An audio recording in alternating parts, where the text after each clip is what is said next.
Երբ որ աղվանքում Սեբուխտին Վարդանը հաղթեց եւ գնաց Դերբենդը գրավելու, այդ 450 թվականի ամռանը զբաղված էր աղվանքում, Վասակցյունին թիկունքում կատարեց դիվերսիա եւ դավաճանական գործընթաց։ Ինչ արեց, վերացրեց հայկական բանակի պահեստարանները եւ պաշտպանական հնարավորությունները, ինչպես նաեւ գերեց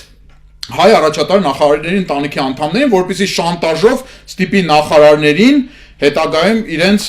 կամքը կատարել 2 եւ 3, այսինքն ոնց որ հիմա մեկը մեր պաշտպանական շրջանի խրամատները վերացնի, զենքի պայծները պայթեցնի, դրանից հետո մեր պաշտպանության նախարարի ընտանիքի անդամին գերի, ասի որպեսզի դու երբ որ Ադրբեջանը հարձակվի իր դեմ, ասենք իմ ուզածով, այսինքն շանտաժ, 3 արդեն արարք, որոնցից ամեն մեկը հերիք է, որ մարդը լինի դավաճան։ Երբ որ Վարդանը հետ եկավ աղվանքից, Վասակցյունին չկարողացավ մնալ ոչ միայն մարզպանական Հայաստանում, այլև Սյունիքում եւ գնաց Միհր Ներսեի մոտ, որը այդ ժամանակ